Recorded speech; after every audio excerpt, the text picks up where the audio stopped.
Hola, bienvenidos a esta que es la cuarta clase de este estudio devocional de las 7 iglesias. Y hoy vamos a estudiar, a leer, a reflexionar sobre la iglesia de Tiatira. Así que si usted tiene la Biblia ahí a mano, yo le invito a que busque su Biblia y vayamos directo a Apocalipsis 2, en donde vamos a terminar hoy el capítulo, si no me equivoco, con el mensaje que empieza en el versículo 2:18 hasta el 29. Y hoy vamos a leer el mensaje más largo. De las 7 iglesias, Tiatira es al que le habla más el Señor en términos de extensión. Ahora bien, antes de empezar a ver la iglesia, yo quería que hoy recordáramos los 5 objetivos de este estudio devocional. Ayer me puse a repasarlos y ver, Señor, estamos cumpliendo los objetivos que nos planteamos en aquella primera clase, en donde fue solo una introducción, ¿verdad? Y vamos a leerlos, ¿saben? Hasta el momento hemos estudiado a la iglesia de Éfeso, a la iglesia de Esmirna y a la iglesia de Pérgamo. Hoy es nuestra cuarta iglesia, Tiatira. Y los objetivos eran estos, amigos, eran saber cuál es la voluntad de Cristo resucitado para la iglesia de hoy y para nosotros en forma personal. Y si yo digo este objetivo, ¿cómo siente usted que se va cumpliendo en su vida? A través de lo que ya hemos visto, ya usted conoce qué es lo que Dios quiere de la iglesia y qué es lo que Dios le está pidiendo a usted de forma específica. Yo espero que sí. Yo espero que sí.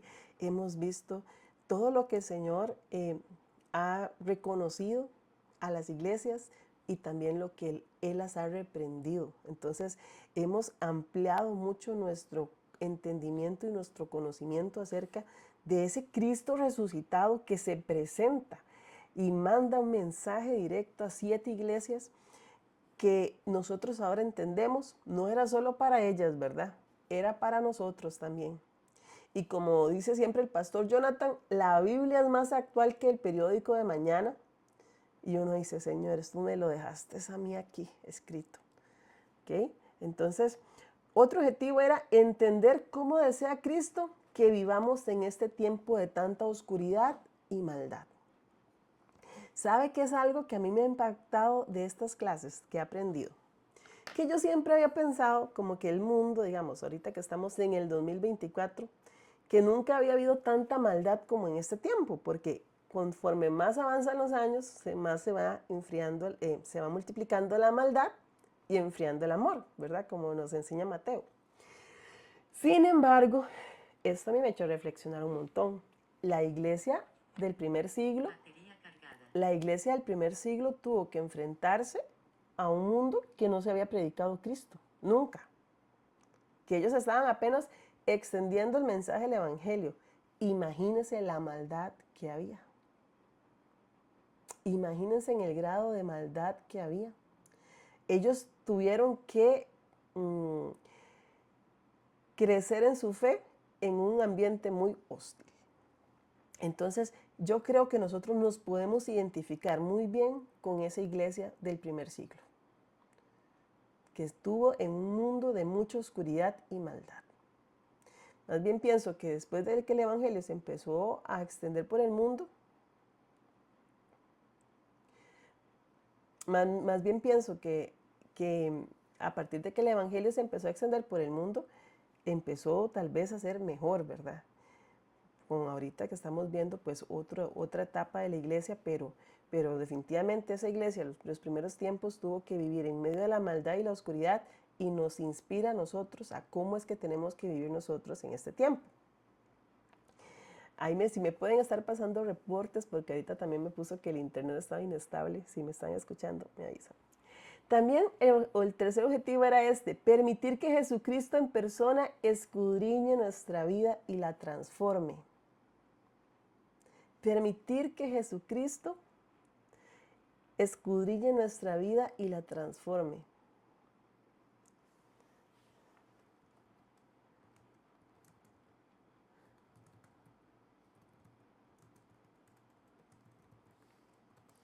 Ok. Y espero que todos ustedes, gracias, es que sí, hasta las pantallitas se me paralizaron. Y espero que usted esté permitiendo. Yo personalmente estoy abriendo mi corazón para que el Señor me escudriñe y me transforme. Y justamente este año en nuestra iglesia ese ha sido como el, el rema que Dios nos ha dado, el año de la transformación. Y definitivamente sabemos que la transformación opera a través de que permitamos que Jesucristo entre más y más profundo en nuestro corazón y nos corrija y nos diga lo que tenemos que hacer y le obedezcamos. El cuarto objetivo era dar a conocer a Jesucristo de una manera más eficaz por medio de nuestra manera de vivir, que es el fruto de lo que venga después de este curso, un fruto de nosotros, de cómo vamos a seguir siendo iglesia y viviendo nuestro cristianismo, y también prepararnos para encontrarnos con Jesucristo, ya sea que Él nos llame a su presencia o que Él arrebate a su amada iglesia. Y creo que después de tantas recompensas, después de ver toda la forma en que Dios se nos ha presentado, que tiene que arder en nosotros un deseo más grande de estar con Él. Ya sea que, como dice el objetivo, partamos, porque decía un profesor mío, lo único es fijo en esta vida son los impuestos y la muerte. Eso es fijo, ¿verdad? Lo que siempre vamos. Entonces, no sabemos cuándo nos vamos a reunir con Él o que Él regrese y seamos arrebatados por Él. Así que recuerde que esos son los objetivos y que usted está aquí hoy. Dígase así, dígale a su alma, yo estoy aquí hoy para conocer más a Jesús, para saber cómo Jesús quiere que yo viva en esta época, qué espera Jesús de la iglesia. Estoy aquí para que Dios hable a mi corazón y me señale si hay algo más en mí o para que el Señor me fortalezca. Todo eso está haciendo el Señor a través de estos estudios devocionales. Y dicho esto, vamos a empezar con la carta o el mensaje que Cristo resucitado envía a Tiatira. Y bueno, espero que tengan su material a mano y si no, aquí yo voy leyendo cosas y su Biblia a mano, su cuaderno para tomar notas. Y como les dije antes, resulta ser que esta carta, la carta de Tiatira, es el mensaje más largo. Más largo. Pero vea qué interesante. De todas las 7 iglesias, la ciudad de Tiatira era la que tenía menos importancia. Entonces, el Señor hace el mensaje más largo para la iglesia que por lo menos a nivel de ciudad era la menos importante. Pero créanme que el mensaje que Dios da a Tiatira no tiene nada de pequeño y nada de insignificante. Es un mensaje fuerte y eso vamos a estudiar hoy.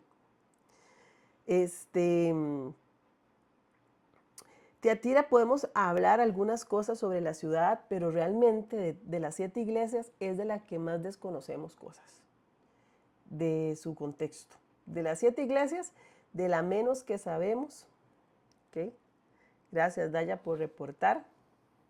De las 7 iglesias, de las menos que sabemos es de la de Tiatira, ¿ok? Es de la que menos sabemos. Y podemos decir que lo que pasaba a un creyente en Tiatira es muy similar a lo que tiene que pasar otros creyentes de esa región de Asia, que es la que hemos estado estudiando, ¿verdad? Ok, espero que me estén escuchando. Bueno, vamos a hablar un poquito de la ubicación de Tiatira, ubicación geográfica. Resulta ser que Tiatira está ubicada en una carretera que conectaba. Ok, aquí me está reportando que se está pegando. Espero que, aunque se esté pegando, se me esté entendiendo. Dios primero así sea. Ok. Sigamos, vamos a ver si lo logramos. Vamos a ver si lo logramos. Y entonces, Tiatira estaba ubicada en una carretera que conectaba a Pérgamo con otras ciudades como Sardis. Y esa carretera seguía hasta Filadelfia y la Odisea, o sea, otras iglesias que también el Señor envía mensajes.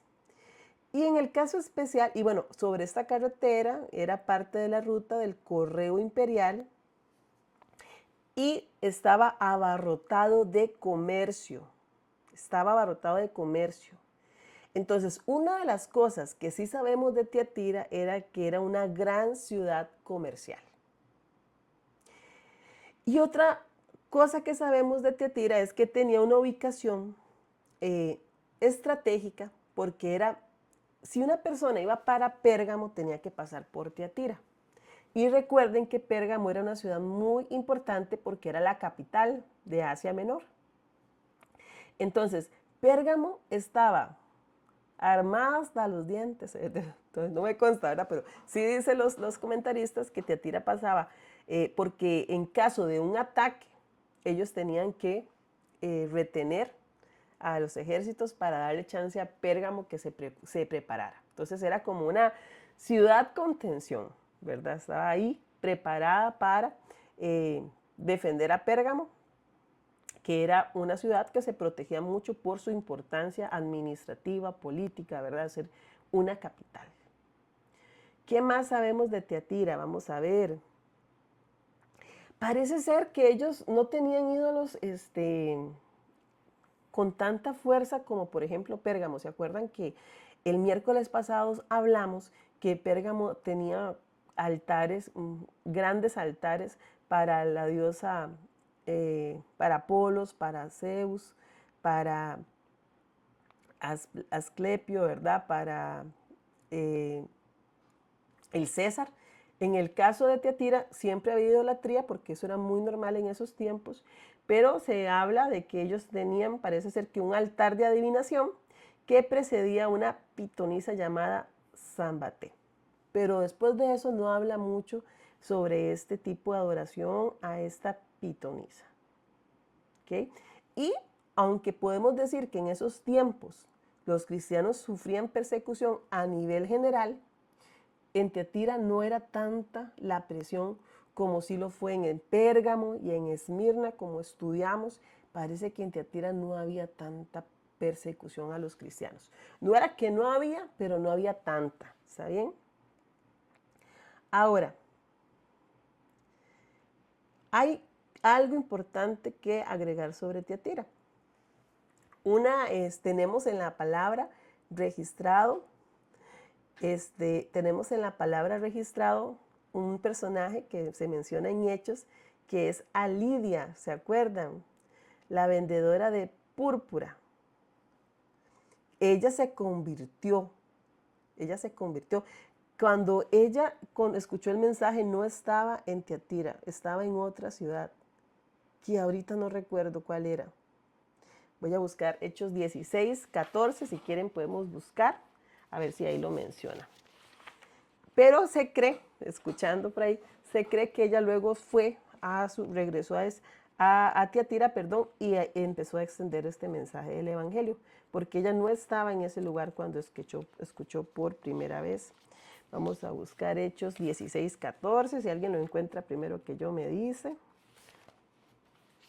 Hechos 16, 14.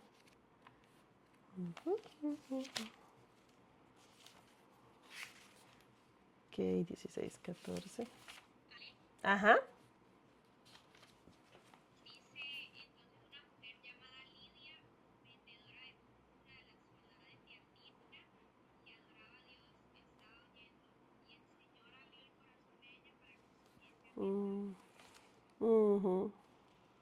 Amén. Exactamente, ahí está. De ahí era Lidia, de la ciudad de Tiatira. Estaba en Filipos estaba. Ahí está, en Filipos. Aquí está contestando Cris, una divina. Sí, era un altar de adivinación de esta mujer. Era un altar de adivinación que había ahí en Tiatira. Entonces, se cree entonces que Lidia regresó a su ciudad natal y ahí empezó a expandir el evangelio. Y bueno, se empezó a levantar la iglesia. Ahora, sí sabemos que era una gran ciudad comercial.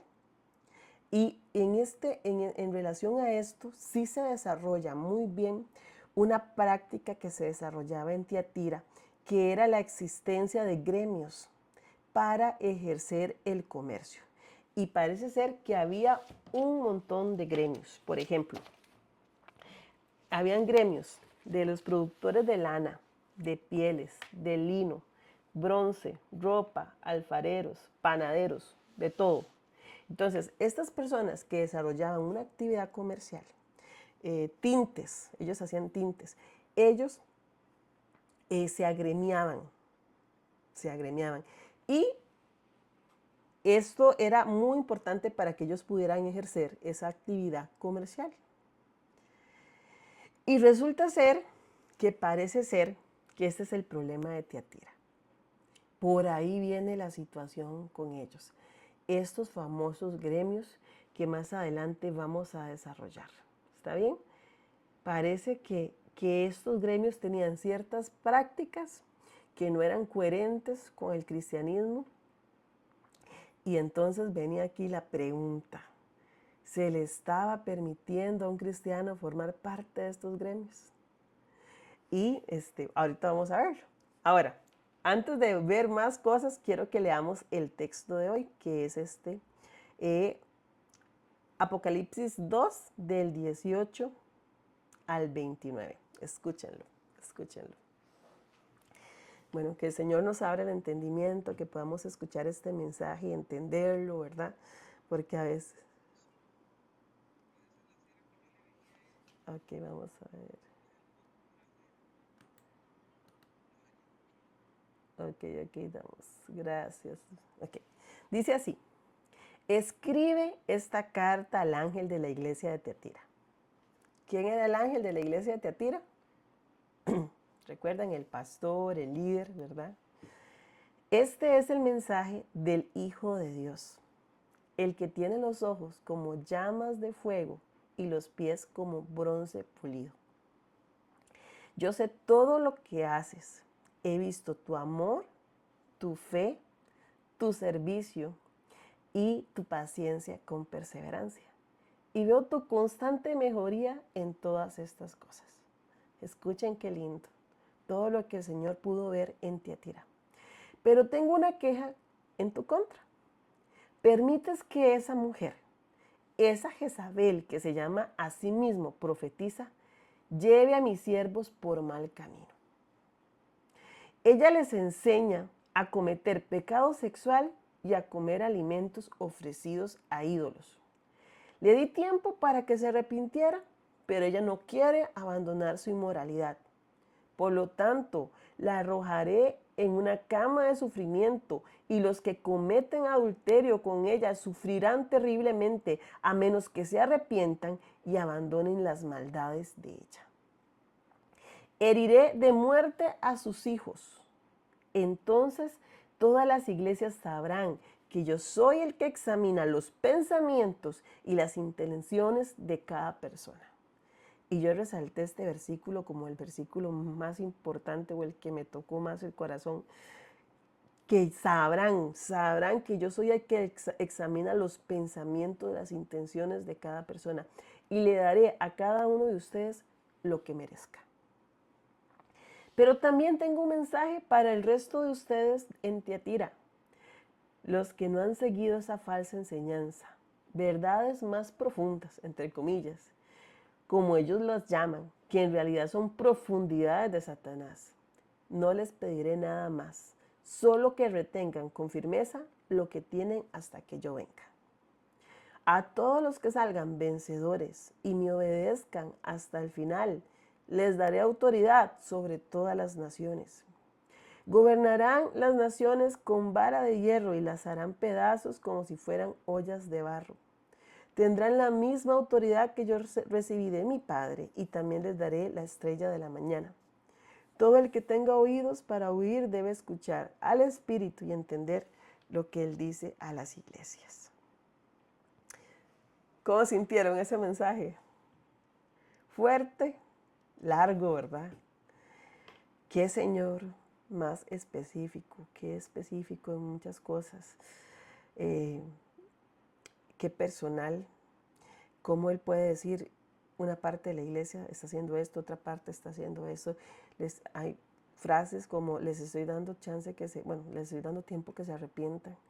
nos habla mucho del corazón de Dios. Pero bueno, seguimos este orden que hemos establecido de hacernos una serie de preguntas para poder examinar el texto. No sé si lo han notado, pero en todas las cartas hacemos lo mismo. ¿Cómo se presenta Jesús? ¿Qué representa esto para la iglesia? ¿Verdad? Son preguntas que nos permiten a nosotros estudiar y entender mejor el texto, porque no sé si a veces a ustedes les pasa que uno lee la Biblia así como, ¡guau! ¿Verdad? Rapidísimo, y la leyó y no entendió nada. A veces a mí yo hago eso, ¿verdad? Yo tengo que leer la Biblia hoy, leo y no entendí nada, ¿verdad? Pero definitivamente, si nosotros queremos alimentarnos, tenemos que sacar el ratito. Y no es ni tanto, amigos, no es ni tanto. Es concentrarse en esa palabra, en esa porción de la Biblia. El pastor Jonathan nos dice siempre esto: lean la Biblia hasta que se sienta leído. Oren hasta que se sienta orado. Entonces, a veces no hay ni siquiera que leer una gran cantidad para sentirse ya leído, porque puede ser que en pocos versículos el Señor ya le habló a usted. Y ayer estaba hablando con una amiga y ella me dijo una palabra que Dios le dio en un momento específico que está pasando ahorita. Y fue algo tan específico que yo nada más pude decirle, ¿verdad que la palabra está viva? Es que no hay duda. Es saber cómo Dios tenía que darle un mensaje a ella y la llevó al texto bíblico, uno de esos textos que uno no sabe ni que existen, que están ya en el Antiguo Testamento más escondido, y la llevó ahí y le habló. Y yo nada más puedo decir, la palabra está viva. Y esta palabra de hoy que estamos leyendo, estos versículos están vivos y van a producir algo en nosotros. Amén. Algo van a producir en nosotros. ¿Y cómo se presenta Jesús? ¿Cómo se presenta Jesús a esta iglesia? ¿Cómo se presenta? Hemos visto que Él a cada iglesia se ha presentado de una forma. Y cuando nosotros leemos los evangelios, podemos ver que cuando Jesús se refería a sí mismo, la forma más común o más repetitiva que Él utilizó fue el Hijo del Hombre. Él siempre, cuando hablaba de sí mismo, resaltaba esa encarnación, el Hijo del Hombre, como el título más sencillo, ¿verdad? Pero se presenta a esta iglesia y le dijo, yo soy el Hijo de Dios. Ese Jesús glorificado le da, dice, se presenta, ¿verdad? Y él dice, ¿verdad? El que tiene los ojos como llamas de fuego y los pies como bronce pulido. ¿Alguna vez alguien ha visto bronce pulido? Yo no. Pero dicen que debe ser muy bonito, que es muy brillante. Ahora, si a usted le dicen eso, ¿qué entiende usted? Dayana dice, totalmente viva, es demasiado hermoso. No hay ni cómo explicar cómo algo escrito de tantos años está destinado para ti. Solo Dios. Así es, Daya.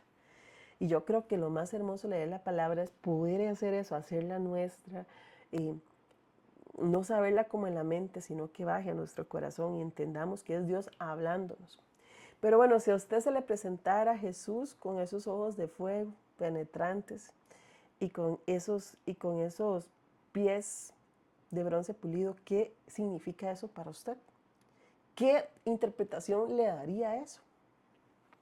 Bueno, resulta ser que esos ojos como llamas de fuego representan varias cosas. Esa mirada penetrante.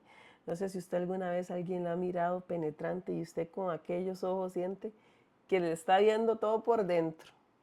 Pues resulta ser que hay alguien que sí puede verlo todo por dentro y es nuestro Jesús.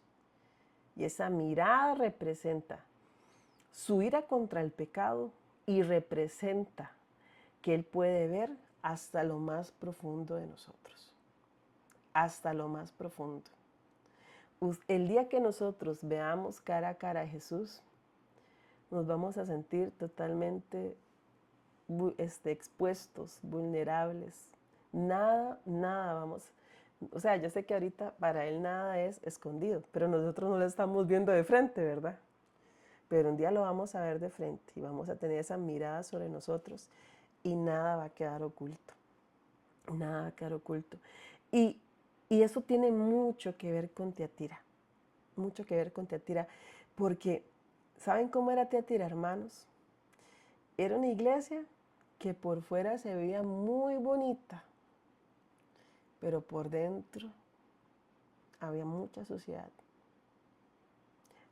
Tenía una apariencia, tenía un disfraz muy hermoso Tiatira, pero el Señor podía ver más allá de las apariencias y podía ver lo que estaba pasando en esa iglesia. Por eso Él habla de esta forma, se presenta de esta forma. Y por eso también Él dice que Él tiene sus pies como bronces pulidos. Y esto representa su poder, la amenaza de juicio. La amenaza nos puede aplastar, los puede aplastar con esos pies. Nos puede destruir si Él quisiera. Con esos pies. Y entonces es una forma de decirle que Él nos puede corregir por lo malo que nosotros hagamos. Por lo malo que nosotros hagamos. También representa ese poder inconmovible de Jesús. Así que podemos concluir hasta este momento que aunque el mensaje a Tiatira es una iglesia pequeña, ¿verdad? La más pequeña de las 7, pues el mensaje que está enviando el Señor, con solo esta entrada vemos que no es nada tranquilizante, ¿verdad? Nada tranquilizante. Ahora, también es cierto que en esta carta nosotros podemos ver que Jesús reconoce muchas buenas obras. Muchas buenas obras que no le reconoció ni a Éfeso.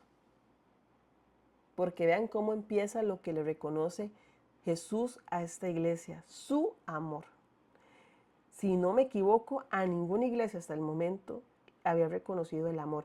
Justamente ese fue el reclamo de Jesús contra la iglesia de Éfeso.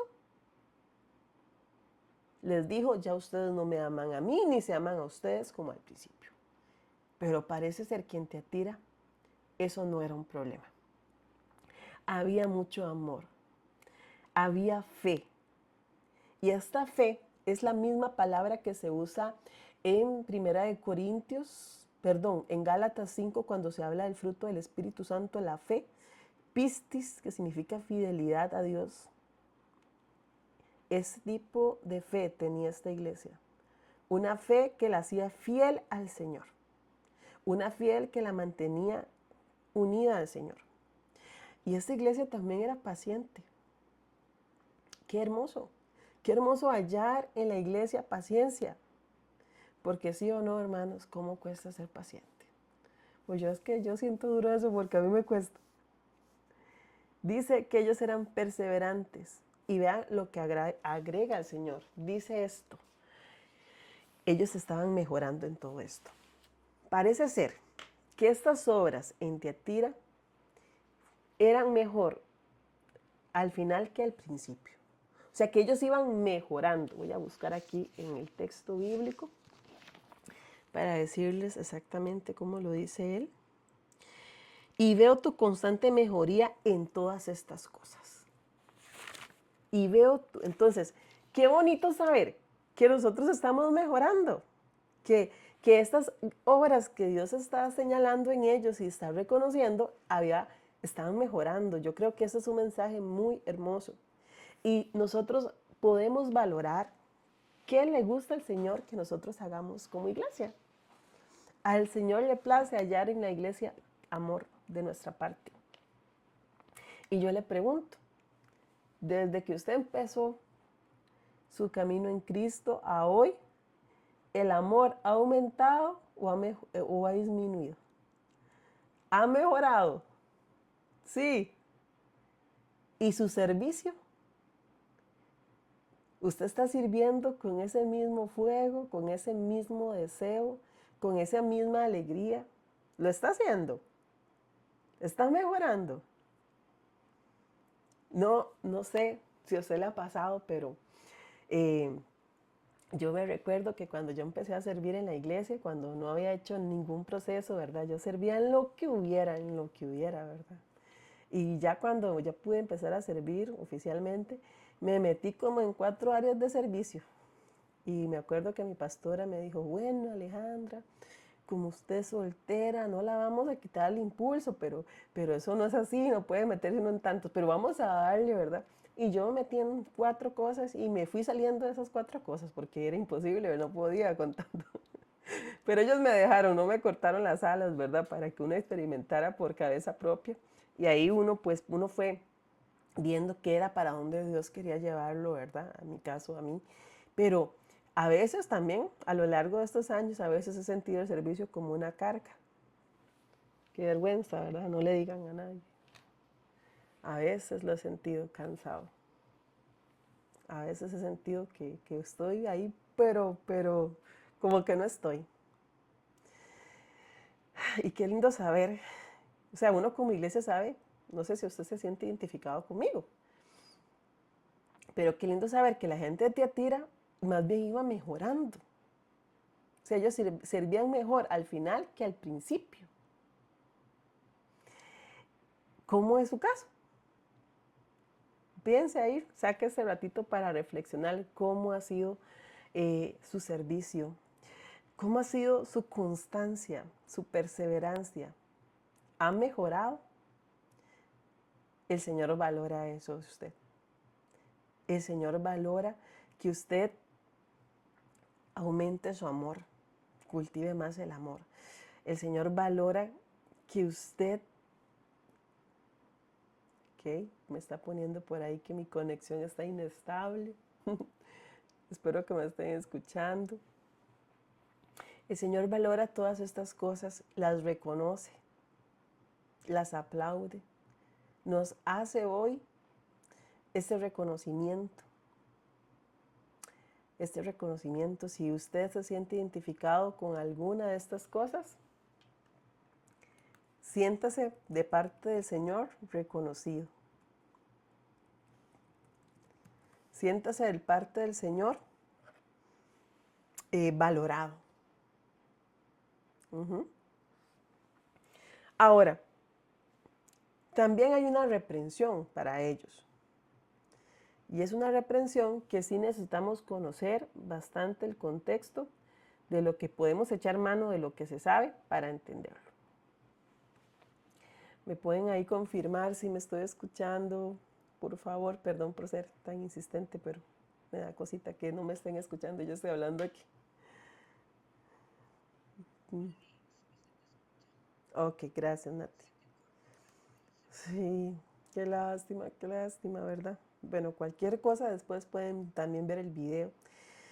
Ahora, ¿cuál es la reprensión que hace? De hecho, estoy hablando según yo más despacio para entender. ¿Cuál es la reprensión? Pero tengo una queja contra ti. Permites. Y en Reina Valera dice, toleras. Voy a revisar Reina Valera. Toleras. ¿A quién toleraba Tiatira? ¿A quién toleraba Tiatira? A esa mujer Jezabel. Había en esa iglesia tan amorosa, tan servicial, tan fiel, había una situación y ellos estaban tolerando a una mujer que estaba predicando en la iglesia, que tenía, sí, Gaby, después pueden hacer preguntas o las puede poner aquí en el chat y luego las para irlas viendo. Permitían que una mujer ejerciera en la iglesia enseñanza, a través de la cual estaba llevando a los hermanos a malos caminos. ¿Cuáles malos caminos? Esta mujer, Jezabel, los estaba llevando a cometer pecado sexual y a comer alimentos ofrecidos a ídolos. Ahora, ¿quién es Jezabel? Literalmente era Jezabel, una mujer que se llamaba Jezabel. pensamos que no. Pensamos que era una mujer que tenía el espíritu de Jezabel. No era que era una persona que se llamaba así, o tal vez sí, pero más allá del nombre, el Señor está usando este nombre para que nosotros podamos identificar qué era lo que se estaba moviendo en esa mujer. Y era lo que se movía en la Jezabel que nos enseñan en la Escritura a través de los libros de Reyes. ¿Quién ha escuchado aquí? Es que esa persona tiene espíritu jezabélico. ¿Quién ha escuchado esa expresión en la iglesia? Tiene espíritu jezabélico. ¿Ok? Yo creo que casi todos, ¿verdad? Pero ¿sabemos quién es Jezabel? Les voy a contar un poquito de la historia de esta mujer. Resulta ser que esta mujer la mencionan en el primer libro de Reyes, capítulo 16. Y voy a hacer una pequeña resumen histórico de ese tiempo. Cuando nosotros leemos el libro de Reyes, cuando nosotros leemos el segundo libro de Samuel y Reyes, nosotros nos damos cuenta, bueno, que Dios concedió a Israel su petición de darles un rey, ¿verdad? Y si leemos primera de Samuel, vemos que el primer rey se llamó Saúl, el segundo rey se llamó David y el tercer rey se llamó Salomón. Pero resulta ser que cuando Salomón muere, el siguiente al trono es un hijo de Salomón. Y en ese momento el pueblo de Israel se divide porque no está de acuerdo en seguir bajo el mandato de este hijo de Salomón, que creo que se llamaba Roboam. Por varias cosas, Roboam vino y puso los impuestos altísimos, se le habló, el muchacho no entendió, metió cabeza, entonces hubo una división de Israel en ese tiempo. Se dividió en el norte y en el sur. Entonces, la parte del norte se le conocía como Israel o Reino del Norte. Y a la parte sur se le conocía como el Reino del Sur o Judá. ¿Okay? Entonces, en Reyes nosotros vamos a ver los diferentes reyes que gobernaron en estos dos, por decirlo, naciones, ¿verdad? Porque fueron se dividieron en dos naciones. Resulta ser que todo lo que fue el sur siguió siendo gobernado por el linaje de David. Todos los reyes que hubieron en el sur o en Judá fueron descendientes de David, Salomón, los hijos de Salomón, los nietos, los bisnietos, ¿verdad? Pero en el norte no. En el norte sí gobernaron varias dinastías. Y resulta ser que, si bien es cierto, los reyes del norte fueron malos, si bien es cierto, los reyes del sur fueron malos, los del norte fueron peores. Los del norte fueron mucho peores. Y dentro de los más malos estuvo uno que se llamó Acab. ¿Han escuchado hablar de Acab? De los más malos, Acab. Y mucho de la maldad de este rey fue porque él hizo una alianza política con un territorio, Tiro, y se casó con la hija del rey de Tiro. Y resultó que esta mujer era una malvada. ¿Por qué ellos hacían estas cosas? Para unirse militarmente si otra nación los iba a atacar, entonces hacían alianzas y a través del matrimonio pues se fortalecían esas alianzas.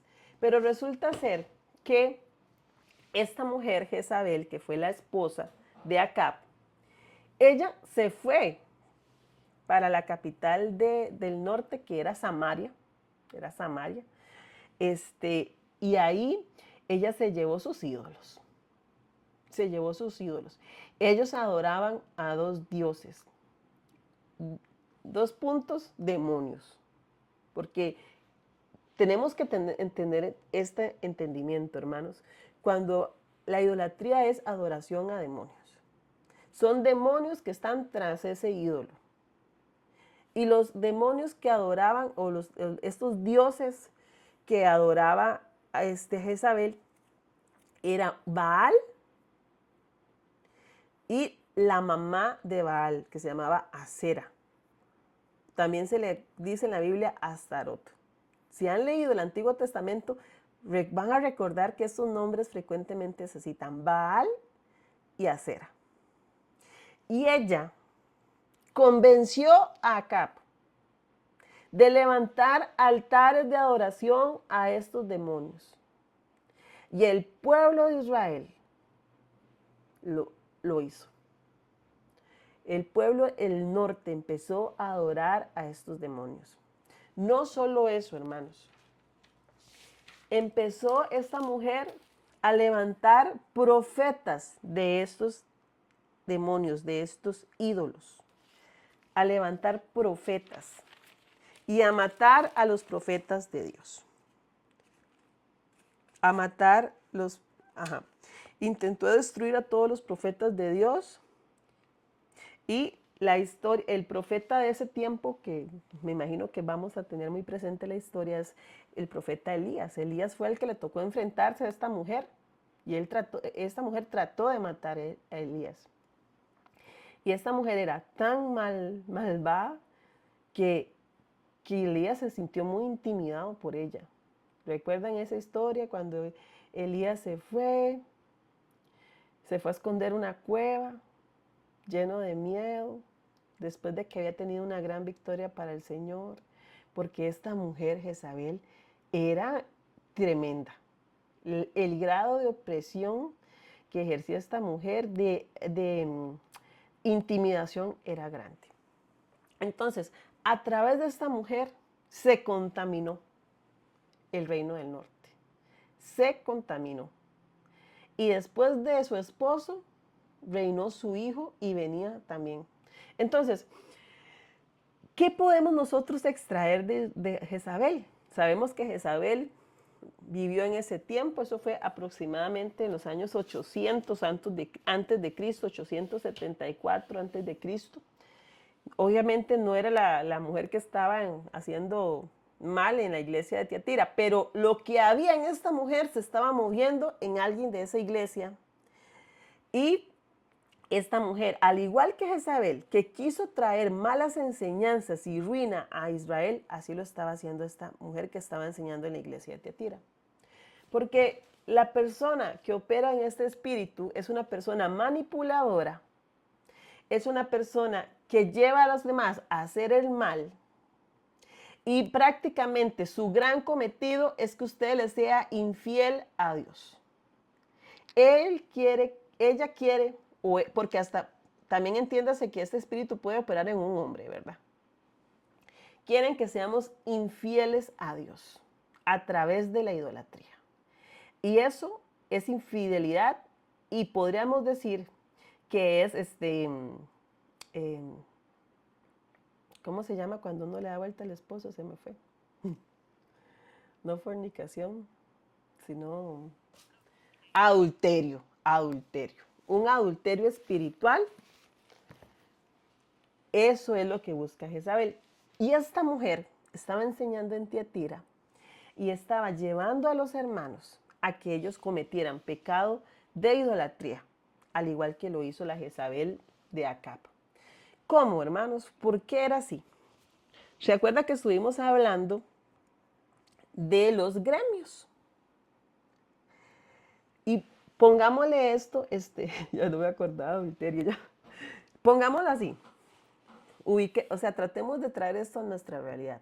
Por ejemplo, ¿en qué trabaja usted? Usted trabaja vendiendo algo. ¿Verdad que todos sus clientes no son cristianos? ¿Verdad que no? Yo que doy un servicio. Mis clientes, muchos no son cristianos. Entonces, nosotros somos cristianos, pero vivimos en este mundo, nos relacionamos con las personas de este mundo y nosotros necesitamos tener alianzas comerciales con gente que no es cristiana. ¿Cierto o no? Si usted tiene una pulpería, usted le vende al que llega. Si usted tiene una tienda, usted le vende al que llega. Así es. Eso no está mal, por supuesto que no. Pero el problema en Tiatira era que para yo realizar y ejercer esa actividad comercial, yo tenía que ser parte de un gremio. Y adivinen qué, hermanos. Esos gremios dedicaban su actividad a un ídolo, porque eso era lo que se vivía en ese momento. Eso era lo que hacía todo el mundo. Y cuando cada cierto tiempo ellos ofrecían ofrendas a este ídolo y llevaban ofrendas de animales y quemaban una parte de esa ofrenda. Ellos lo que llevaban, por ejemplo, compraban un animal y esa carne, ese animal, ese alimento, se lo dedicaban a un ídolo. Pero lo que quemaban era un poquitito. No era como en los tiempos del Antiguo Testamento, ¿verdad? Cuando nosotros vemos en Levíticos que se quemaban todas las grosuras, ¿no? Es más, ¿sabe qué decía el comentarista? Que a veces quemaban hasta los pelos del animal, o sea, para no desperdiciar nada. Eso era simbólico, esa ofrenda. Entonces, ellos, ese animal, quemaban un pedacito y se lo ofrecían al dios Apolos, por ejemplo.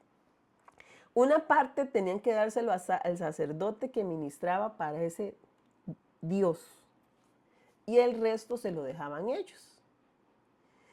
¿Qué pasaba con eso que ellos se dejaban? Número uno, podía ser que hicieran una fiesta en el templo y todos los agremiados iban y comían de esa carne dedicada a ese ídolo y se enfiestaban. Y de ahí, borracheras, orgías y todo lo que seguía. O podían llevarse esa carne a sus casas y hacer estas reuniones.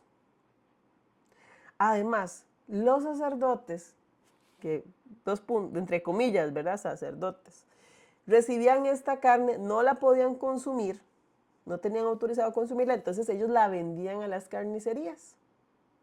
Entonces, la vendían muy barata a las carnicerías y entonces este era el problema. Parece ser que el problema era que esta Jezabel estaba enseñando a la iglesia que podían hacer eso. Y empezaba a hacer un desarrollo así. Vea qué interesante como lo dice la Biblia. Vea cómo lo dice la Biblia. Dice, pero también tengo un mensaje para el resto de ustedes, los que no han seguido esa falsa enseñanza, verdades más profundas, como ellos la llaman, que en realidad son profundidades de Satanás. O sea, esta mujer hacía pasar como que eso estaba una enseñanza profunda y interpretaba que no había ningún problema en que ellos pudieran asistir a estas reuniones, comer carne dedicada a los ídolos. No había ningún problema. Entonces, ¿saben qué pasó con la iglesia de Tiatira?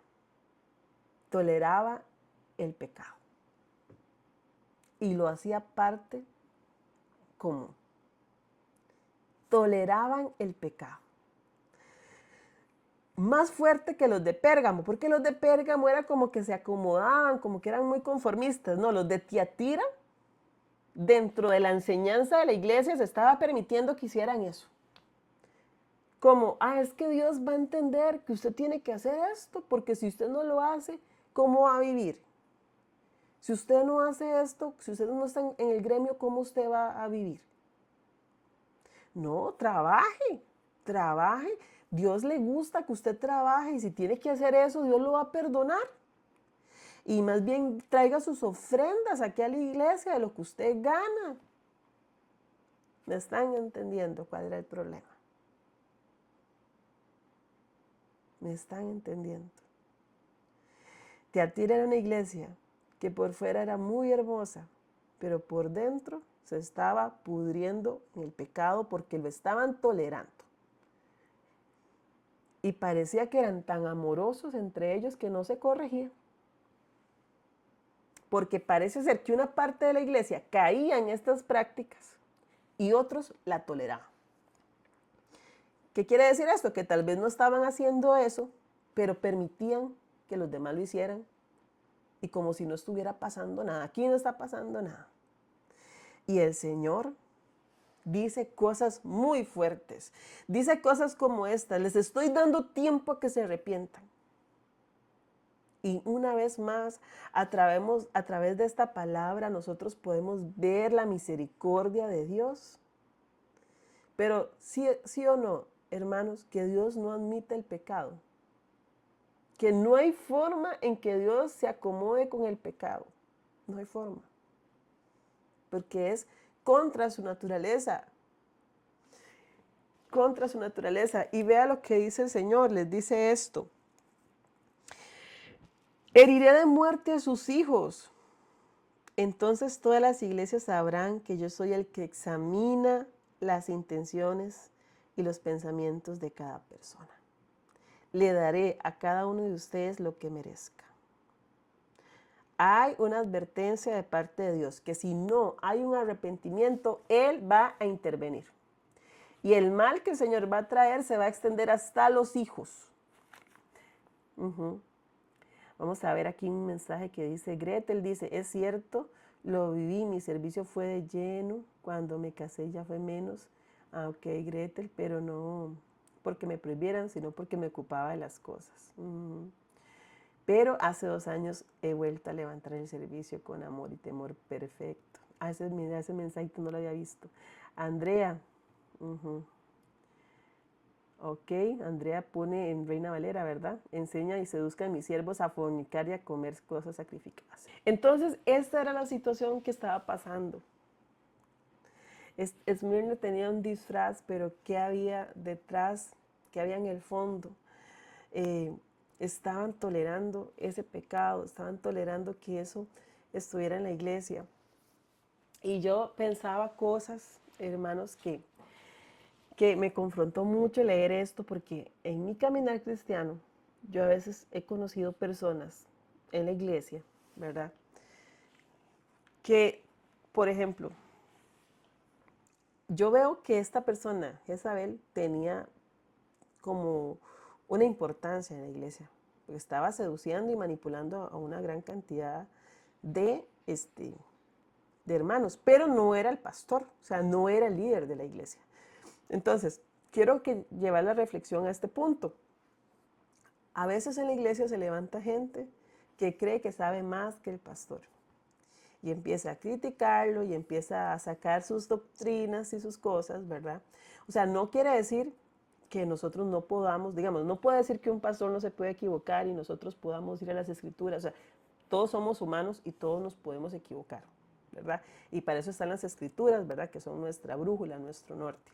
Pero también es cierto, entiéndame con el corazón que se los estoy diciendo, cuando es una persona que se levanta, como Jezabel, a enseñar algo que no es correcto y lo que está haciendo es llevar a los hermanos a que puedan tolerar el pecado. Yo lo he visto, vea, yo lo he visto, eso es realísimo, eso todavía pasa. Y muchas personas se ven engañadas y arrastradas por esto. Y son personas que traen a veces una enseñanza, pero con sus vidas yo veo que toleran mucho el pecado, que lo practican. Entonces, qué raro, ¿verdad? Que la enseñanza no es como acorde con su vida, con su testimonio. Entonces tenemos que estar muy atentos a esto para que nosotros no dejemos que ser engañados y ser manipulados. Porque tal vez muchos queremos escuchar, uy, sí, fulanito, eso no haga eso, Dios conoce su corazón, Dios sabe por qué usted lo está haciendo y no queremos que nos corrijan. Entonces hallamos muy bonito que alguien nos dé la razón. Hallamos muy lindo que alguien nos dé la razón y que hasta use la misma Biblia y le da vuelta y hace, como dice la palabra, una enseñanza profunda. ¿Qué enseñanza profunda? Una enseñanza de Satanás, dice Jesucristo. Porque no hay ninguna enseñanza de parte de Dios que tolere el pecado. Entonces, atención, a que nosotros no seamos engañados ni arrastrados por esto. Atención de que no seamos nosotros que nos dejemos llevar por esto, ¿verdad? Esta es una gran advertencia muy, muy necesaria para la iglesia de este siglo, de este momento. Hermanos, no podemos permitir. Yo quiero hacer un llamado especial para los que estamos sirviendo en la iglesia, que estamos ministrando en la casa de Dios. Porque a veces necesitamos que alguien haga algo en la iglesia y voy a tolerar que tenga una vida así porque yo lo necesito, por poner un ejemplo, que esté tocando un instrumento musical. Porque no hay nadie más que lo toque. Entonces, uy, sí, pero esta persona está haciendo esto, pero bueno, vamos lo necesitamos en la iglesia, entonces vamos, o sea, no seamos, porque si nosotros hacemos eso, si por la necesidad que tenemos de llenar un servicio, de llenar un espacio, empezamos a hacer excepciones y toleramos cosas, estaríamos actuando como los de Tiatira. Entonces, yo siento que este mensaje es tan actual, es tan necesario que nosotros recordemos lo que la palabra nos dice. Por ejemplo, en Romanos 12:2, no nos conformemos a este mundo, sino que seamos transformados por la renovación de nuestra mente. O como Mateo 6:24, nadie puede servir a dos amos, no puede servir a Dios y al dinero. No podemos. Y me gusta que también nosotros humanicemos esto. Yo sé que esta gente estaba en un problema muy grande, porque qué difícil es dejar de trabajar o de conseguir buenos trabajos o renunciar a trabajos por esto. Nosotros podemos empatizar con ellos y entender la necesidad que tenían de trabajar, de formar parte de estos gremios, de que tal vez, imagínense, en una ciudad tan próspera. Es que nosotros ahora, digamos, por ejemplo, Nandayure es una ciudad que no es muy, no se mueve comercialmente, más bien los comercios tienen que luchar por permanecer. Pero imagínense nosotros viviendo en un lugar que todo se vende solo, que ahí llega gente de todo lado a buscar los tintes, las telas, el lino, y que usted quiera tener su negocio y usted quiera vender y tiene todo para hacerlo, pero tiene que formar parte de un gremio. O sea, no la tenían fácil. Tal vez no los estaban matando como los de Esmirna, no estaban como los de Pérgamo, que si no decían ser del Señor, no estaban pasando por eso, pero cierto, ¿no, hermanos? Que también en esa parte hay opresión, ¿sí? Porque es la parte económica y también nos golpea y nos pega, ¿verdad? Tal vez para uno de Esmirna, vea, los de Tiatira y dice, no, hombre, eso no es nada. Pero cuando uno no ha vivido lo que ha vivido los otros y le toca vivir eso que estaban viviendo los de Tiatira, para ellos era algo muy, muy duro. Entonces, como les digo, reitero, esta enseñanza de Jezabel era, no háganlo, y si tiene que formar parte de un gremio, hágalo. Pero a Dios le desagrada eso. ¿Sabe qué le desagrada a Dios? ¿Qué podemos extraer que a Dios le desagrada? Que nosotros toleremos falsas enseñanzas en la iglesia que nos lleven a caer en pecado. Eso no lo quiere Dios. No quiere que toleremos eso. Ni que lo practiquemos, ni que lo toleremos. Ni que lo toleremos. Amén. Este es el mensaje principal. ¿Por qué cree que Dios dice? Yo soy el Señor que escudriña el corazón y la mente. Yo soy el que examina los pensamientos y las intenciones de cada persona. Les voy a contar algo, pero ya es como un dato curioso. En la primera traducción al español de una Biblia se llamó la Biblia del Oso. Es una Biblia del 1500 algo, la Biblia del Oso. Y en ese texto tradujeron, en lugar de poner, examina los pensamientos y las intenciones. En otros textos bíblicos dice, examina la mente y el corazón. Pero en ese primer texto, en esa Biblia del Oso, decía, examina el corazón y los riñones. Porque para los judíos, para los hebreos, las cuestiones que tenían que ver con las emociones y sentimientos estaban en las vísceras, en los riñones. Entonces yo decía, yo soy el Señor que examina tu corazón y tus riñones. Bueno, aquí se la dejo a usted. El Señor examina a usted todito por dentro. Y para él, aunque habían cosas muy buenas, muy hermosas, no se dejó de llevar pues la apariencia. Una de las cosas que leí era, esta iglesia de Tiatira era como un lugar muy lindo donde yo iba y me sentía bien y me amaban y servíamos. Como un club social era aquello. Y pues yo seguía haciendo pecado. Yo seguía pecando. Y sí, así era más o menos. Ahora, ¿qué promete el Señor a aquellos que, vea, es que es tan lindo como le dice, a los que no están apoyando esto, Él les dice, lo que les pido es que retengan lo que tienen. Voy a leerlo literalmente. No les dice, pero también tengo un mensaje para el resto de ustedes en Tiatira, los que no han seguido esa falsa enseñanza. No les pediré nada más, solo que retengan con firmeza lo que tienen hasta que yo venga. Así que hermanos, retengamos con firmeza lo que tenemos, porque la recompensa es que el Señor nos dará autoridad sobre todas las naciones. Gobernarán las naciones con vara de hierro y las hará pedazos como si fueran ollas de barro. Y aquí se está citando el Salmo 2.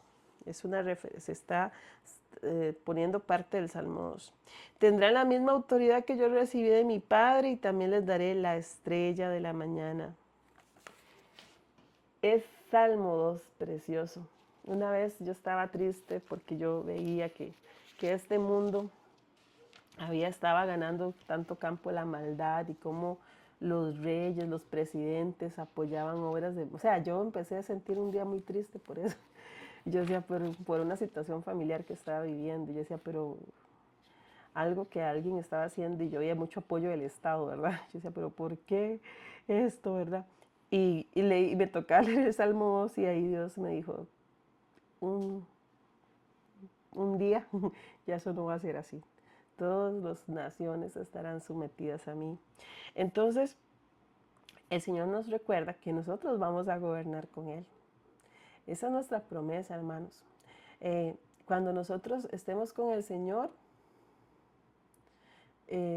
cuando nosotros estemos con el Señor, me acuerdo una vez en uno de los cursos que dio John, que hacía alusión a una ilustración de una persona que estaba en una nube ahí todo lleno de pereza. Porque uno dice, uy, ¿qué voy a hacer en el cielo? Y todo, qué pereza estar en una nube todo el día. No, qué nube ni qué nada, hermanos, no. Si nosotros vamos a reinar junto con Cristo, pues vamos a tener, no sé cómo va a ser eso, pero vamos a estar en funciones, vamos a estar desempeñando cosas, vamos a estar con Él. Entonces, esa es la promesa. Y el Señor también les promete la estrella de la mañana. Y la estrella de la mañana es Él mismo. Es una forma en que se identifica a Jesús y si nosotros podemos ver todas las recompensas, el Señor lo que promete es Él, se promete a Él, o sea, estar con nosotros. Eso, ¿habrá algo mejor que eso? No existe nada mejor que eso. No existe nada mejor que eso. Así que esa es la promesa. Ahora, terminado ya de ver este texto, ¿qué dirían ustedes?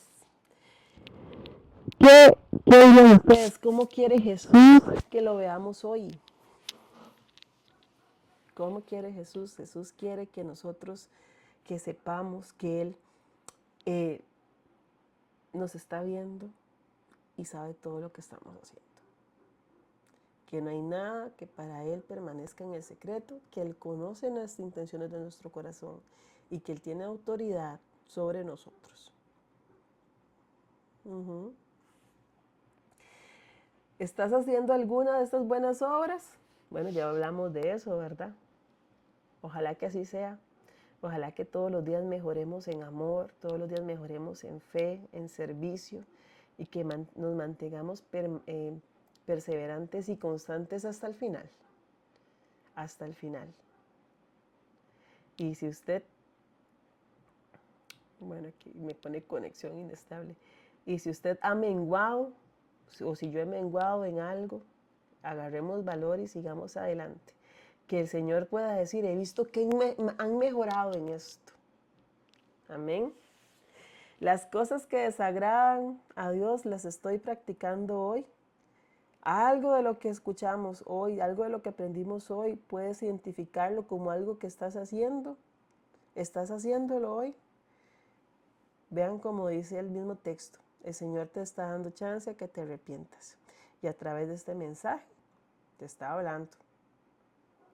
Y si no te arrepientes, hay juicio de Dios también. Porque Dios, el mundo rechaza a Dios. Y el Dios que quieren es el Dios bueno, permisivo, que todo lo permite. Pero se les olvida que Dios es santo y que es justo. Y que en su amor Él es justo. Y aplica su justicia. ¿Y qué cosas debo cambiar para ser candidato a recibir esa recompensa? Debemos arrepentirnos y dejar toda idolatría e inmoralidad y abandonar todas las obras que desagradan al Señor. Amén.